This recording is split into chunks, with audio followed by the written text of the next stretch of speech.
Today, what we should be able to show you guys is our new and updated search process. Another cool thing that we've done in this latest sort of sprint iteration is we've released a new home for Homescreen.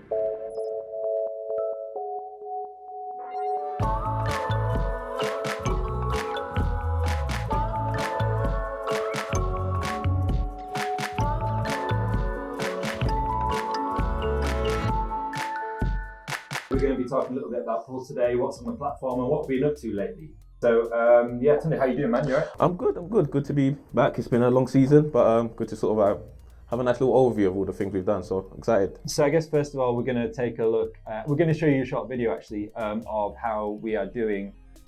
So first thing you're going to see is we've got this great dynamic search bar at the top. It's sort of like been a really nice new feature, and what we can see is loads of new content surfaced. So we've got quite a diverse range of content available now.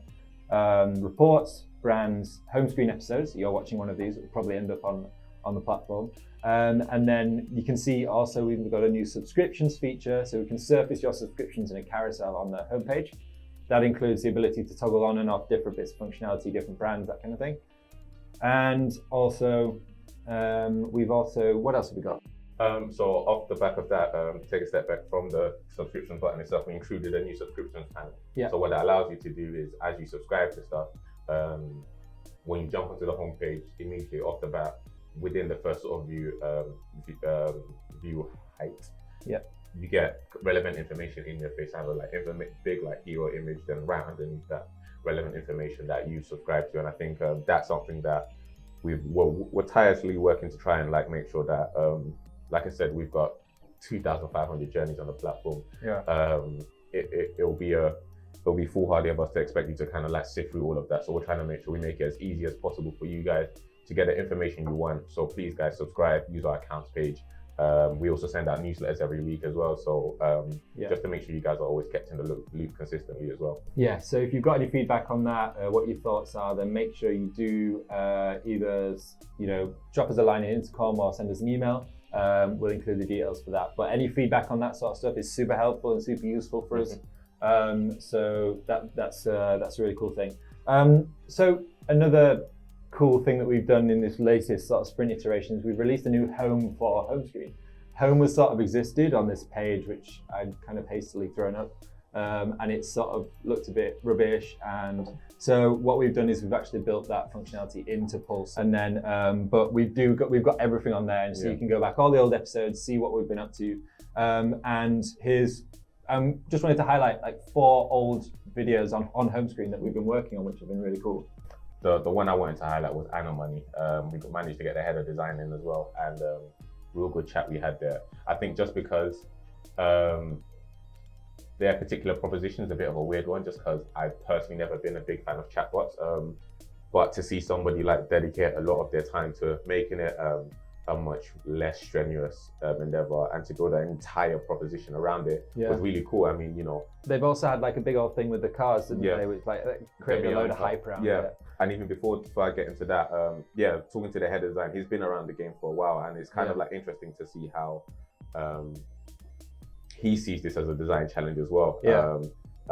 As long as he's been in the game, it's still cool to see that designers are still like putting themselves up against really tough challenges. And for me personally, a designer, that was a real good sort of insight episode to check out. So designers out there, definitely check that one out as well. As you said, their meowing card as well. I thought it was really interesting. Like, we were talking about how there's design challenges around how you do navigation within a chatbot like interface. So like the idea being here that you should be able to raise invoices, you should be able to like do all of your business banking via a conversation, which is a little bit of an interesting one, especially when you're considering like what are the calls to action, what are these perceptions are going to be changing quite a lot.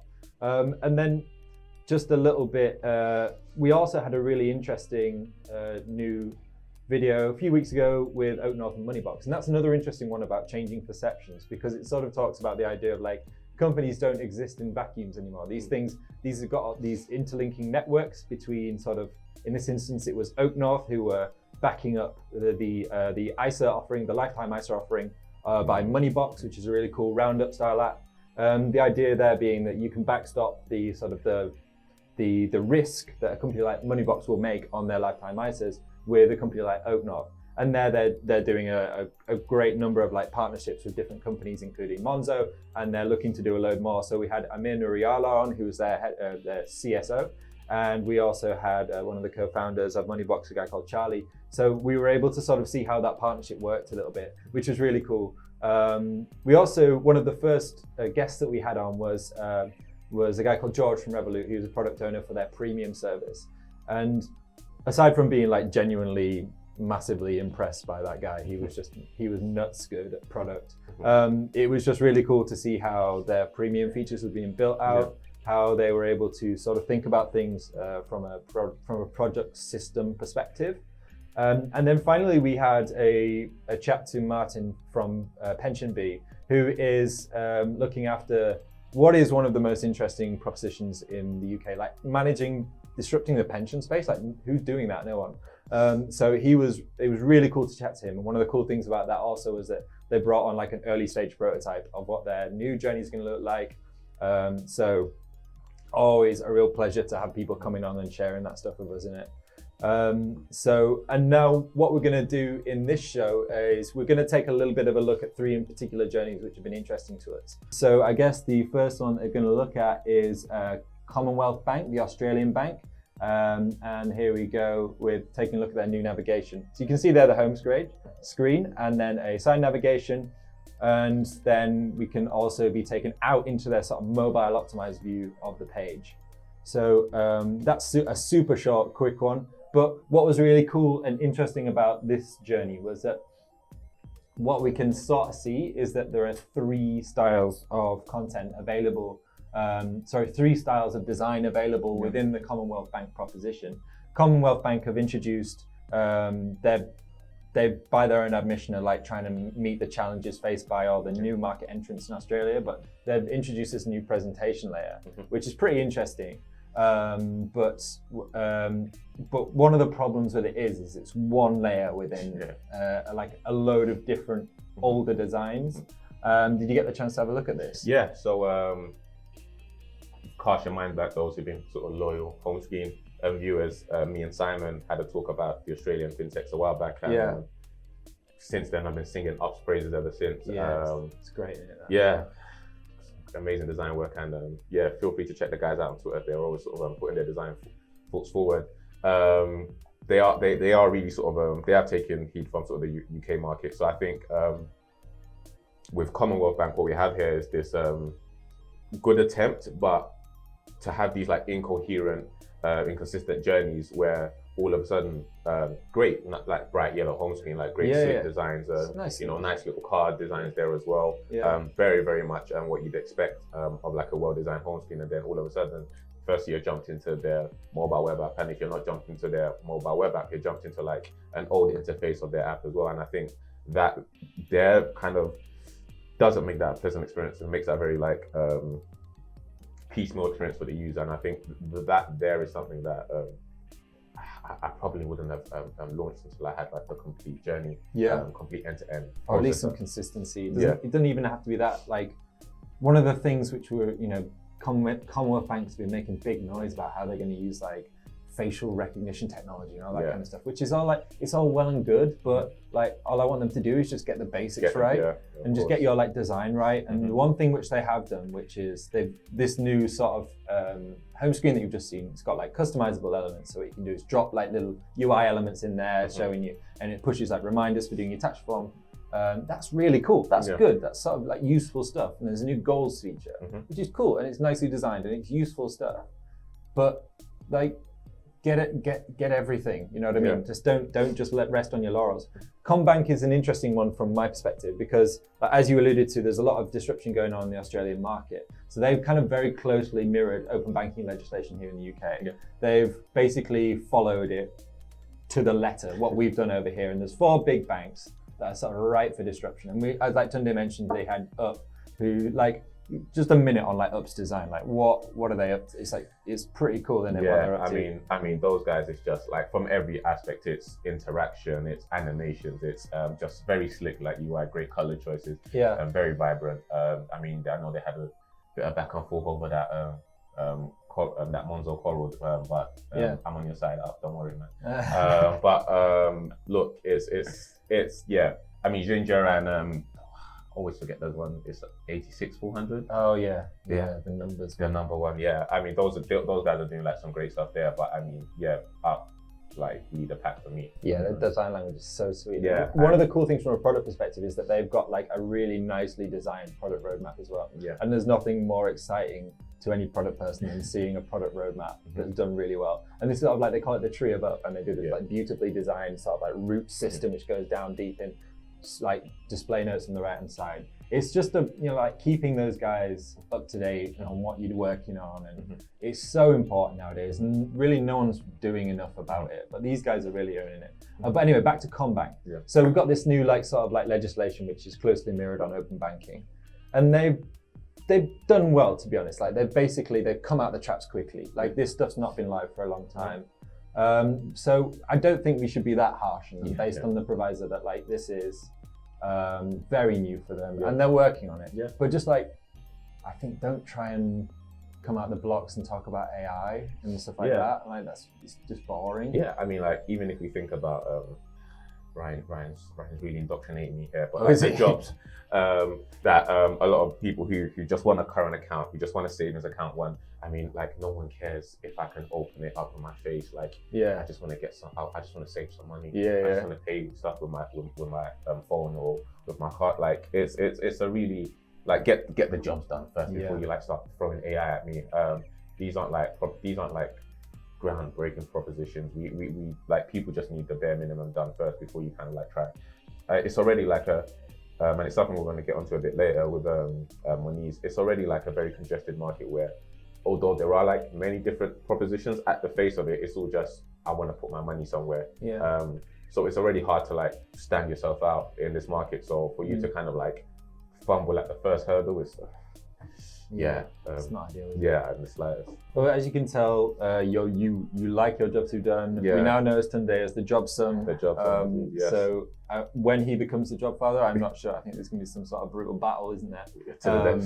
But yeah, just remembering those like key sort of things that users want to get done is so important. And I think over time, like we can't really speak to the experience of working in a bank like CommBank, which is massive. And, like, I think what they've done here is really cool. Like to be able to achieve that much stuff is awesome. And then let's just hope they kick on and keep going with it, because this is super new and super fresh. And like the Australian product does seem like it could that market could be well disrupted. So have they sort of met the challenges that are laid down by some of the Australian fintechs out there? Nah. I wouldn't say so. But as you said, like these like big institutions often find it hard to like iterate and pivot on a minute's notice. So you know, what they've done here thus far, really nice, really promising. You know, I like the use of vibrant yellow to kind of like really sort of stand out against the blues that we're kind of used to seeing in fintech. And it's very, very reflective of their brand too. So I think they're off to a good start. Just want to see more of it essentially. But they'll get there. So that's on Pulse. Go check it out, see what you think about it, and see sort of like how the big boys are playing in the space, which is really interesting. So guess what we're going to do next is go on to Moniz. What's the first video we're on? The first video we're going to take a look at Moniz is their really brief one, just their card management. Essentially what we see here is a locked card. Love the illustrations for this lock card. And then you activate and it takes off the chains of this lock card. Then the next one we're going to move into is the analytics and insights. Once again, you're met with like a homepage. You click into the the monthly overviews, and you kind of just go through all of them. One thing you should, if you did pay attention, is that on the pages where nothing was there, they had this like really nice tumbleweed animation, tumbleweed illustration there, and I think like that is, I guess, where I want to sort of anchor my discussion here today is illustrations in fintechs in particularly, but just in UX.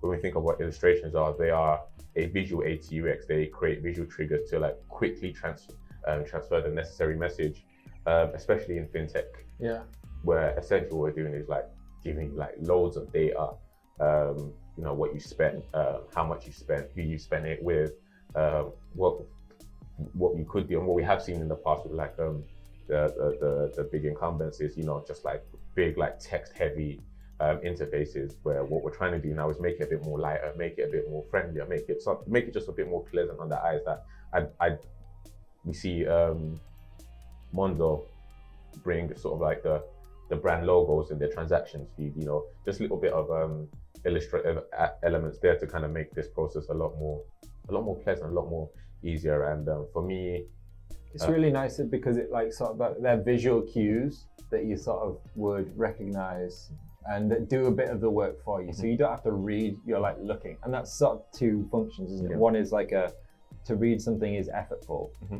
regardless of what your thoughts are on reading. But if you just stick a logo in there, it does so much work for you, doesn't it? And it also helps communicate the brand identity a bit more as well. Like Monese is kind of very young, a lot more human, a lot more friendlier. So what you'd see in like other apps when, for example, trying to lock a screen is you see like maybe it's just a lock icon, or they might dull out the screen, but they've gone so like very like you changed up your card essentially. There's a bit of humor to it. There's a bit more of a humane element to it. And I think Joe Allison's blog 2 years ago, I think we might get him on as a prompt. Joe, come on to Homescreen. He has the blog from like their redesign a few years ago, where he talks about just like the little things he did to the logo to try and make it a bit more friendlier. Like the M had more sharper edges, and he just rounded the corners to make it a bit more friendly. And what you see that in the language they use, you see that in the illustrations they use, even on the analytics on their transactions page. So just like a really friendly, like two characters just trying to encourage you to invite other people. And like I said, even that tumbleweed, that's just like a little bit of genius there, man. Just a bit of delight factor in that as well. So yeah, like, that's cool.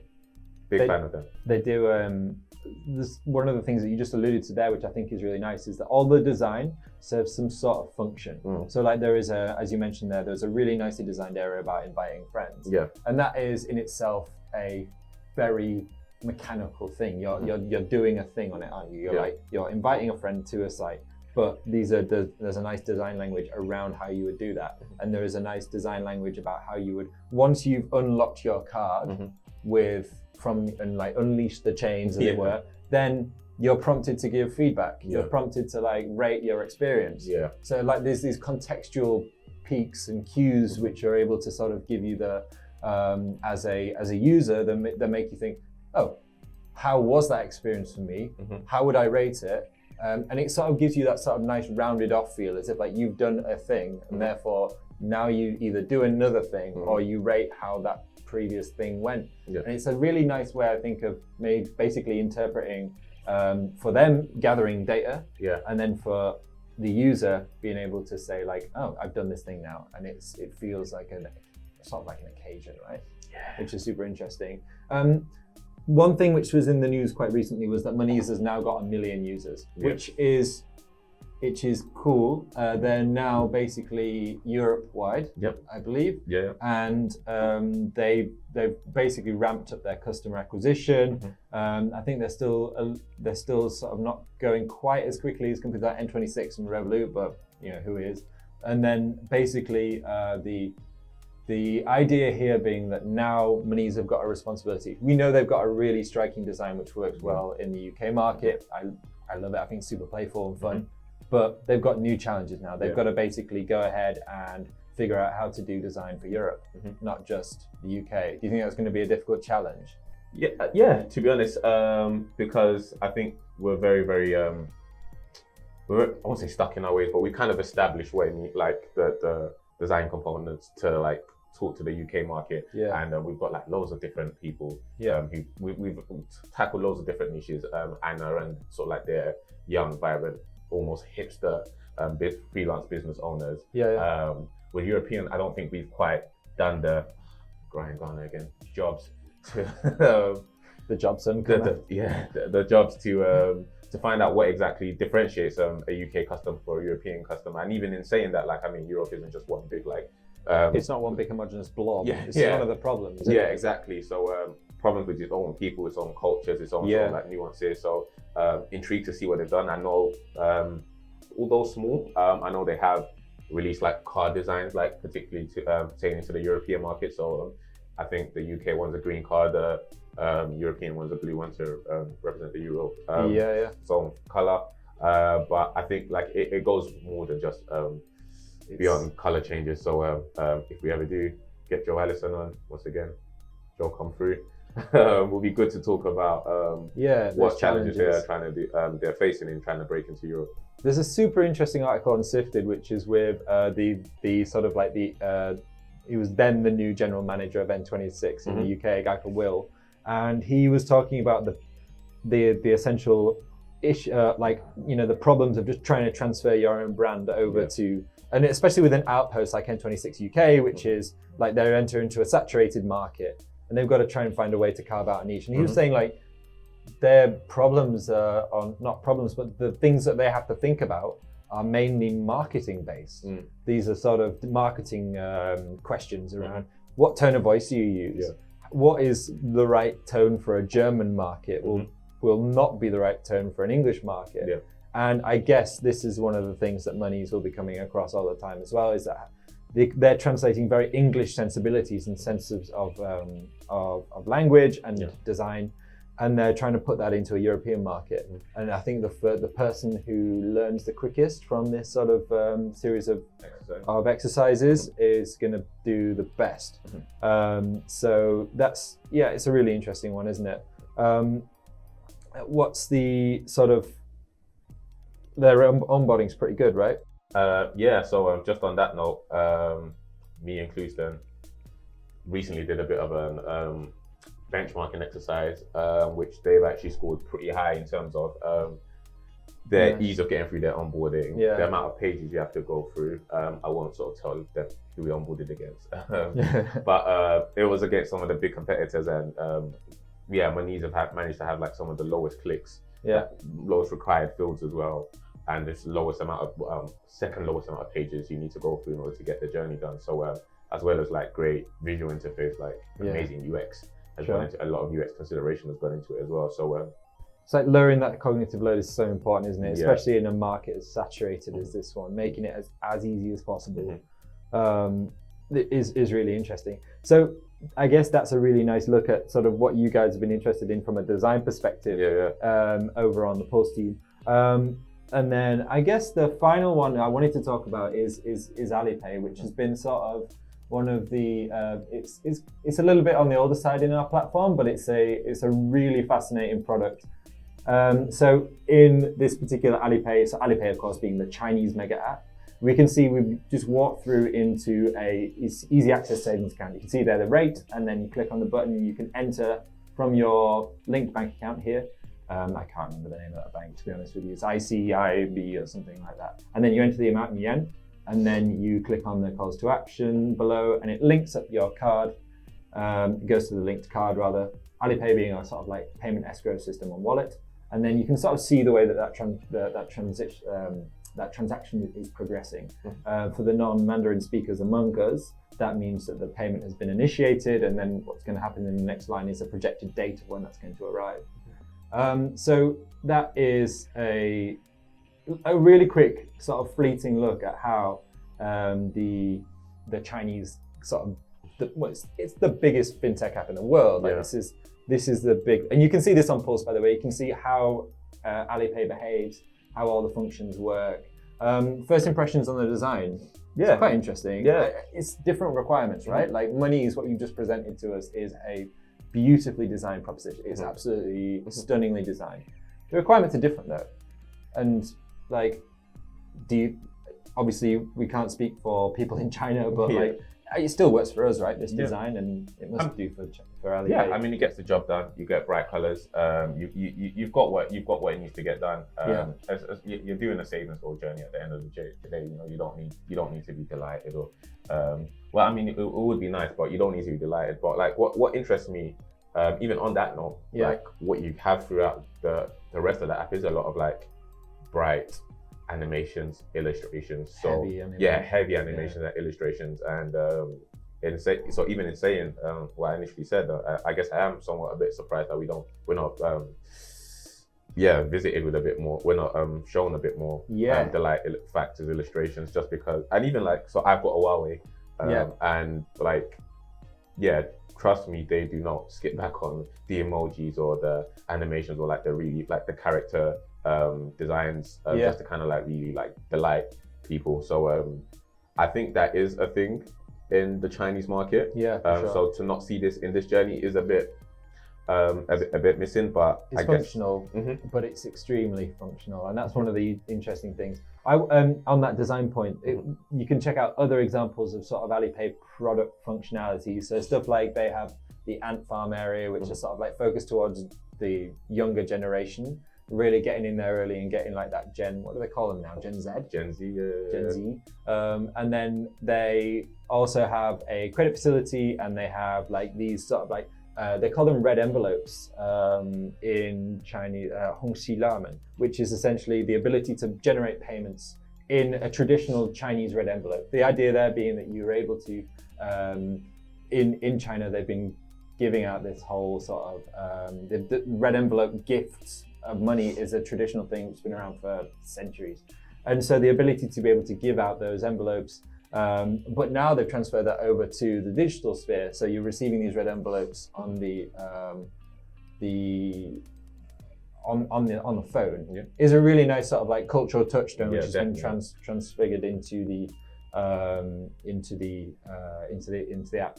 But just to explain some of the functionality and why we think it's interesting from a product perspective here, is that Alipay is of course, it's a very, very big app. It started out as a payment escrow system, so the ability to sort of like pay for stuff online.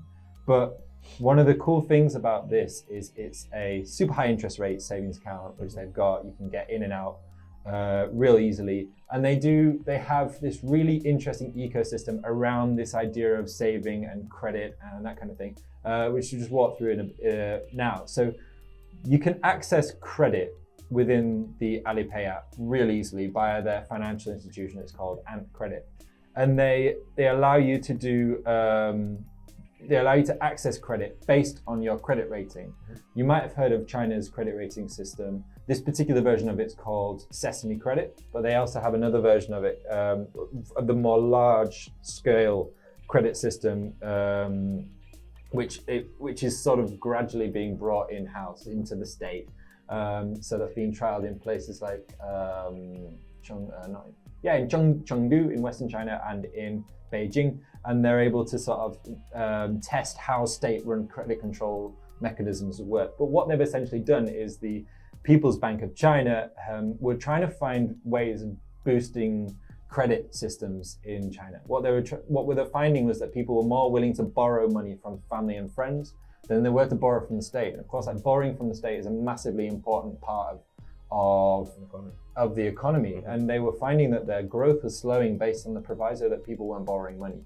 So they were able to outsource this credit rating system to apps like Alipay and to WeChat Pay and all these different sort of payment systems. And because there was no credit data available to them, they were sort of going through the process of making up credit ratings based on like how good are you at paying your mates back, or how good are you at like all this kind of stuff.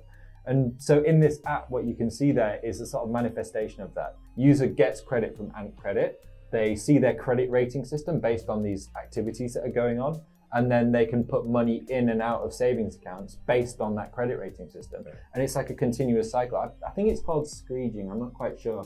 But essentially what it is you put money in, and then before the end of the month, you take the money out, pay it back, and keep the rest, which is super fascinating. So like seeing stuff, I think that's a really cool thing about what we've got here on Pulse is you're able to sort of see what's going on in these different places, what you might not get the chance to see. So like Alipay, for example, doing interesting stuff like that. But can you imagine like designing for a system like that, which is just a series of like standalone products sort of like in an ecosystem? So many different responsibilities, so many different sort of stakeholders, I guess. It's a tough one. I think who does it really well? N26 do an all right job at sort of aggregating a lot of different sort of like processes into like one place. But from what I've seen of Alipay, it does get quite noisy from time to time. Yeah, definitely. And I understand why they do it. I think for me, they've taken a lot of design inspiration from, let's say, app markets. It feels very much like an app store from time to time, and I guess that's what essentially you're trying to do. You're trying to like get all of these like various services to kind of help you out. But I think a lot more work needs to be done into making it feel like more of a coherent, more of a one brand kind of process, because they do make a great use of colors, designs, different nuance in design patterns as well from all across the gap. So they've got like, how many is it now? 600 million customers or something. So they're doing all right from that perspective. And they've got, obviously the design of the app is sort of secondary in this instance. So the ability to access cheap credit, the ability to make money, and the ability to also pay for stuff. Like they've got this thing in China called Singles Day, which is the ability to, it's like our Black Friday, so like the ability to access really cheap deals and that kind of stuff.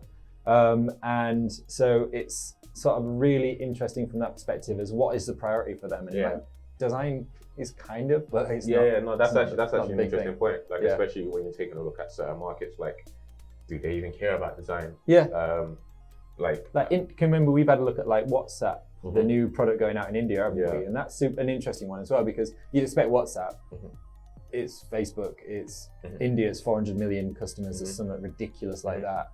They should be absolutely forefront of like, but it just wasn't that impressive, was it? Like it's just not that.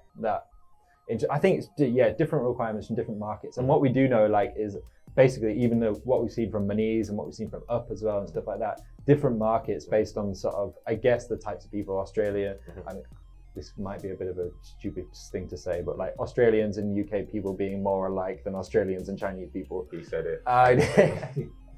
Oh my God.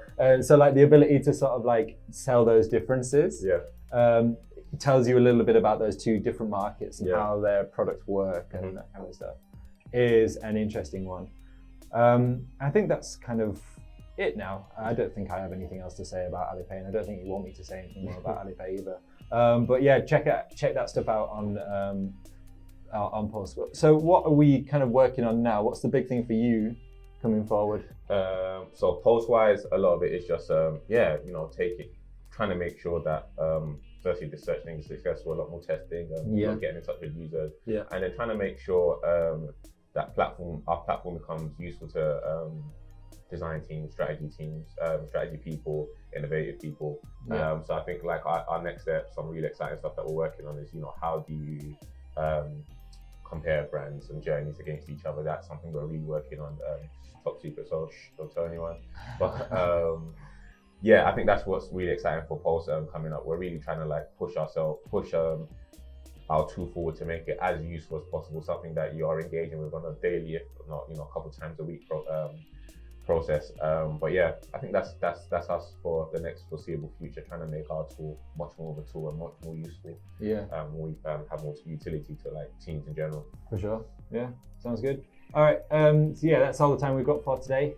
Thank you very much for tuning in. Stop by next week for more insights and user journeys.